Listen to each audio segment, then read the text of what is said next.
everyone, and welcome back.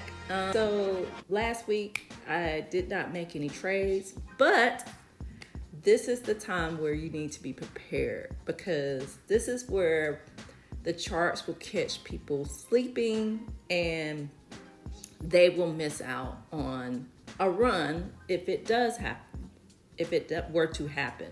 This is where people get caught in, oh my God, I didn't know that was going to happen. So let's just go over, first of all, Bitcoin, then we'll go to other charts that could, that have really great potential once it reaches a demand area.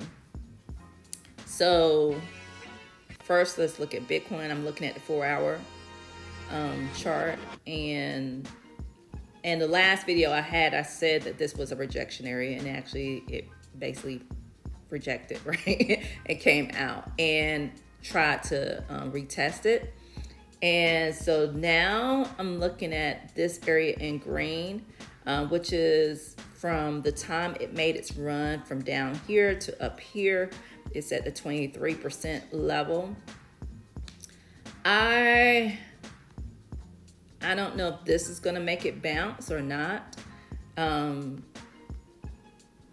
If this level will, or does it need to come down a little further? And let's look at what a 38% level looks like. Okay, that's down here, which is not really near, I mean, it's getting closer to the 50%. I really wouldn't worry about the 38%. I would be more concerned about the 50% level. If it were to bypass this 23 in this support area right here. Let's just go a little bit, like when it's like this, I like to look at it from a higher standpoint, because this is where the big money is looking at. They're looking at it from a higher standpoint. They're not looking at it from the very lower time frames unless things were to be turning around, or if they're shorting the market. Shorting meaning that they are making money off of the price going down. That's when they will also consider or look at the lower time frames as the trade is happening, right? But to find a good demand area, usually, or unless they're doing what they call micro trading, where they're on the minute and they're doing major margin trend trading, where they're making way more money off of a small trade. I don't really care for that kind of trading, because I don't like high risk. I feel like trading from a standpoint of trading crypto is already risky enough, and I love the easy way. And that may not be for everyone. That might be for people who, some people like that high risk, because it does have high rewards, but it also has major high losses. So, but what way you could go about that is if you have multiple accounts, in which I know a particular trader, she does this where she has multiple like $1,000 accounts, right? She might have 10 accounts with each with 1,000 in it, and she will go all in and do $1,000 and do 50% 50x margin, and she's willing to blow the whole 1,000, right? I'm not particularly fond of that way, but maybe I will at some point. I don't know. I'm not gonna be close-minded to it. But anyway, so let's go into here. Oh, let me say this before I go any further. My way is more so, I call it compound trading. So basically, I am compounding, which is basically almost becoming like passive. It's like, only thing I'm doing is keeping alerts and finding where the demand zone is, buy in that demand zone once it makes a bounce. And then I just want my 20 to 30% gains per week, with some weeks where I might not do anything. And then that's it, right? Like, I don't have to be stressed, because you gotta just know your level of stress, what you can handle. I don't like all that type of stress. But anyway, so let's go here and look at it from this higher standpoint, perspective. And what I might do is, let me get rid of this. Delete. There we go. All right.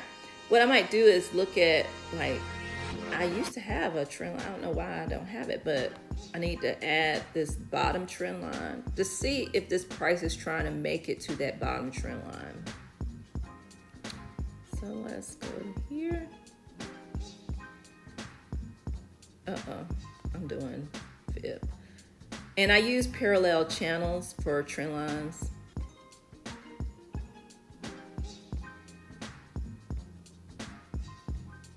Okay, and so how I did that was I connected these bottoms. These two bottoms created the bottom portion of the parallel channel, and then this bottom created the top, right? So let's see what that looks like here.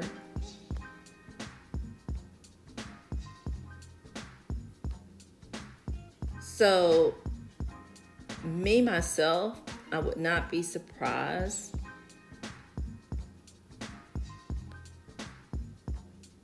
if the price came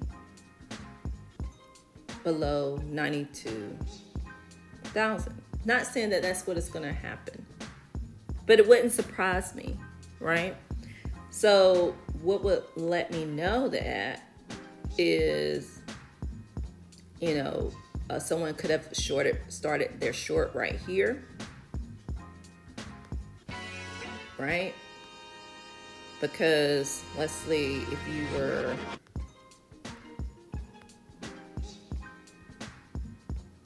to do a short, and what would be your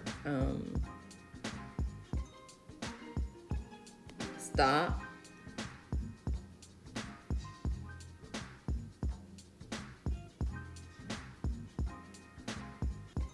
Like, I would, if I was going to do a short on Bitcoin, just in case if it were to pass by here,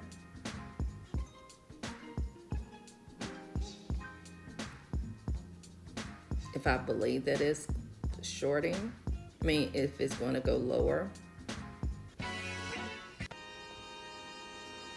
right? So that is a, what is that? 10% gain by doing a short. If you felt like it's going to go further down to at least to this level down here, which is right above the 50% level of the previous major run that it had. Like this major run that you see right here, right? Where it made its major run all the way up to right here, which was around 111,000, which is, why do I have that? Let me correct this because this is not, let me correct this fib.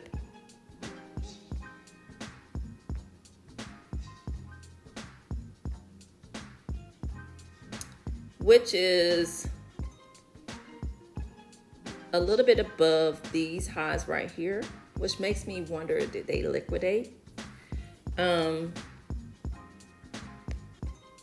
Right, so that could be one way. Or a person, if let's say someone waited till it came below here, I don't know if I would wait. I would, if it came below here, it would need to come below, come back up, and then I would have to come out when it comes below here again. And that would be a short.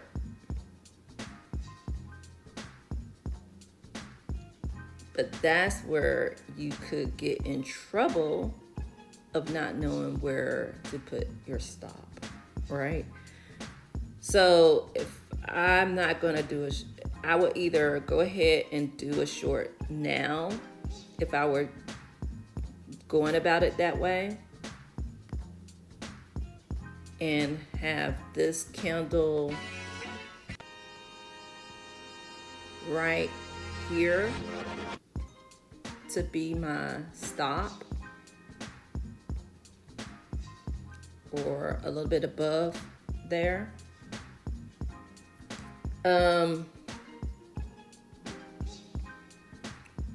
Because I just, because that would be only like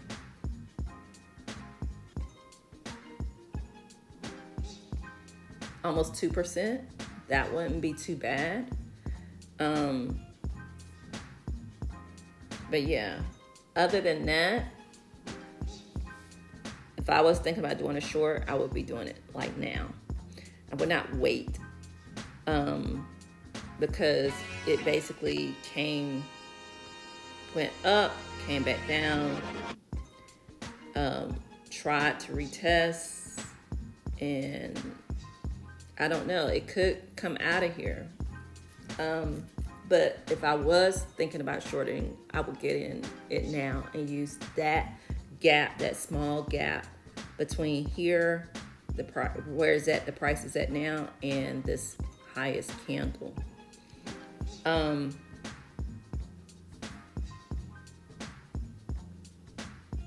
Because I could see it potentially coming at least to down here, right? I could see it at least coming to this demand area right in here, which is kind of aligned with this bottom parallel. So yeah, that's the way I would handle Bitcoin. Let me change this real quick. It's bothering me. There we go. And that could be the trade for the week.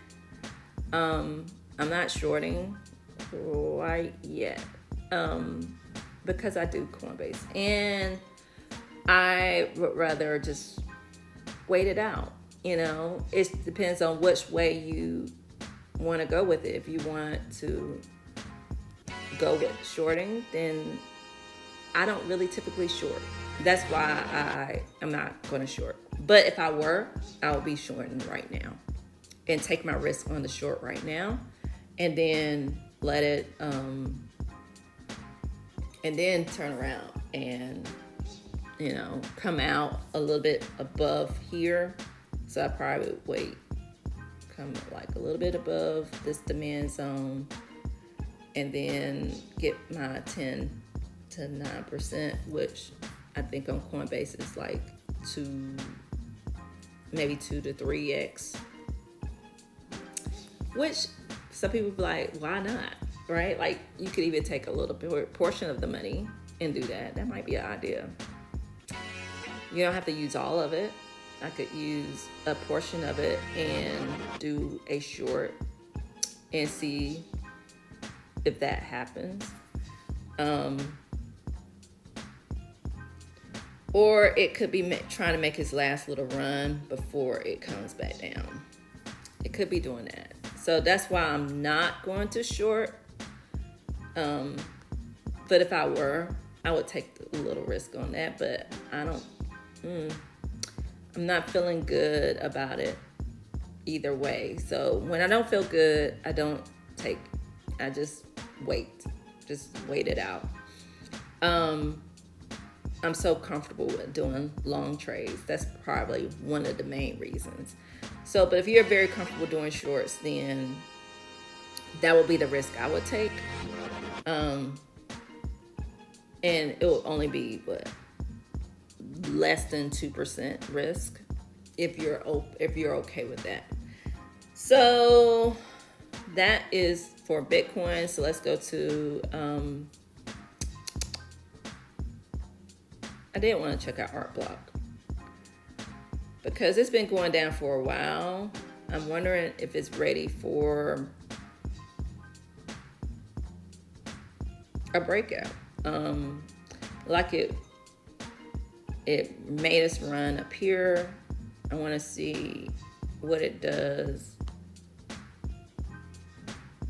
Like, is it going to go below this demand zone right here? And I probably need to move my alert. So I want to put one right above this last candle and one right below this demand zone, just to see if this one, because if this one like were to break out,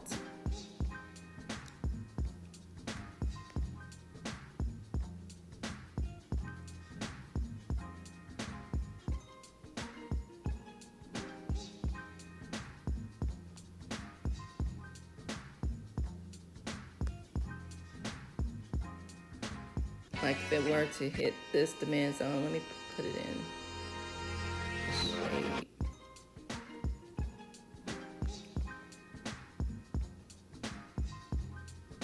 If it were to come down in this area, right in here, below the 50%,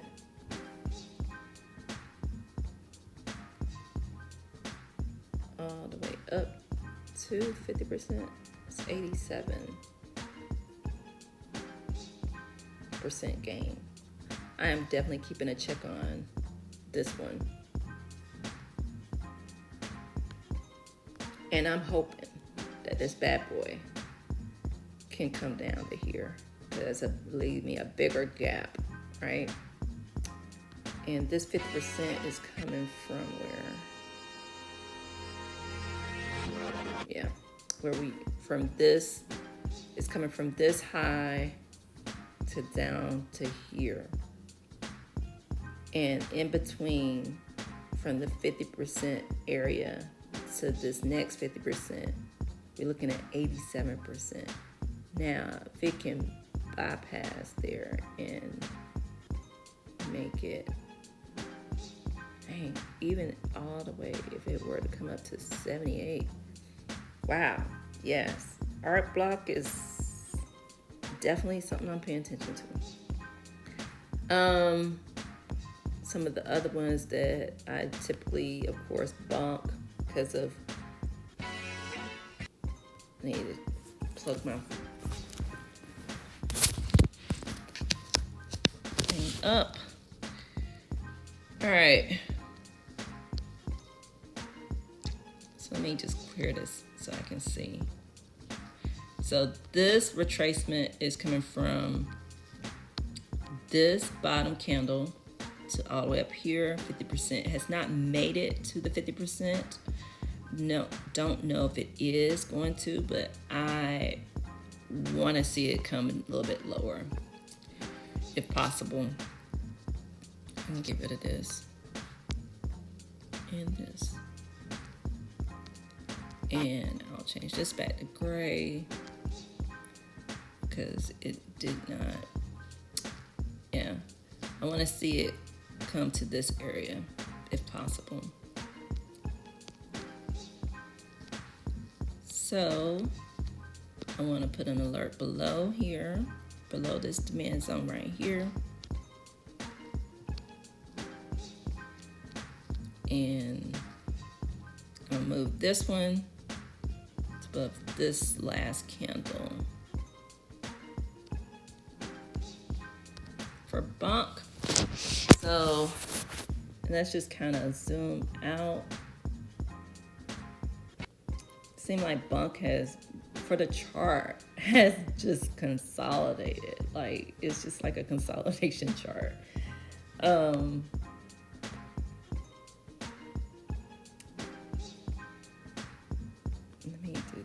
so that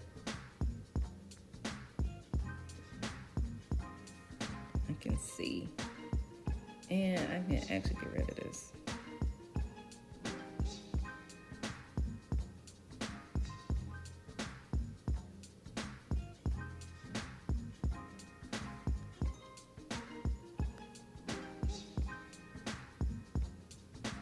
Yeah, I want to see it at least go below the 50%. And I think I will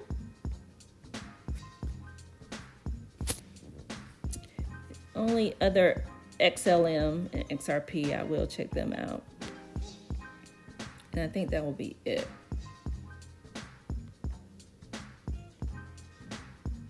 So from this leg to this leg, it has not went below the 100%.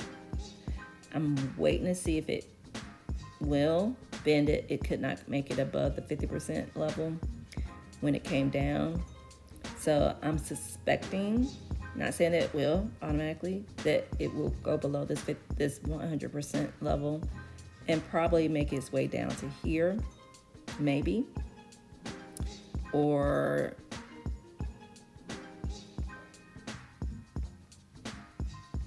let's see where the 61%.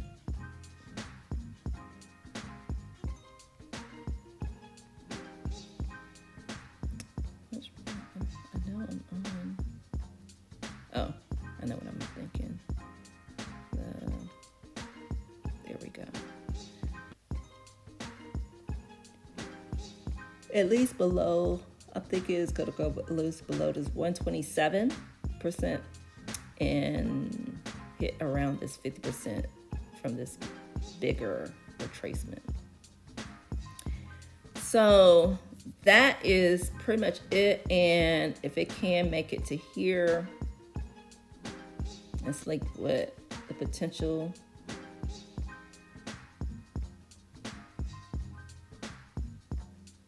Right, even up to the 78% is 81% gain.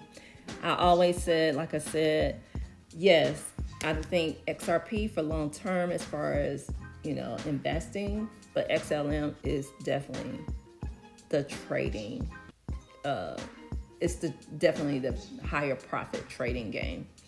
So that would do it for today. So it's just a waiting game right now, unless you're doing some shorts.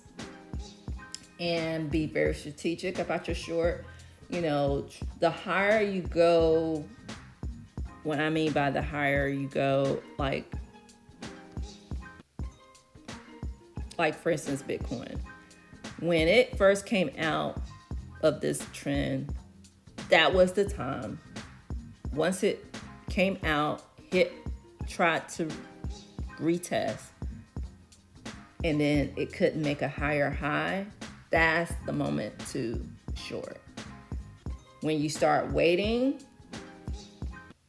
for it to go lower, you put yourself in a tricky position, because then you don't know where to put where's your stop, or where do you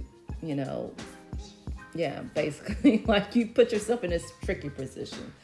So it's the same way whether you're doing shorts or long. You really want to be as close as possible to the beginning of the short or the beginning of the long trade. And that will do it for today. Thanks, guys. And let me know if you have any questions or comments.